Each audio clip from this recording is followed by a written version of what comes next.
Waldron 3D Workshop. Really excited to share with you the progress we're making on this wall-hanging treehouse sculpture. As you can see, since the last session, the addition of this great horned owl, which I'm really happy with.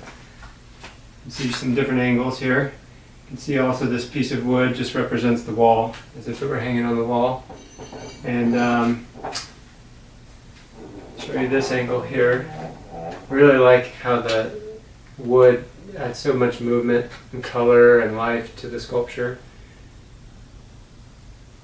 And I'm interested to see if there's going to be any other additions. I think there might be to the overall sculpture. I'll share those with you in the next session.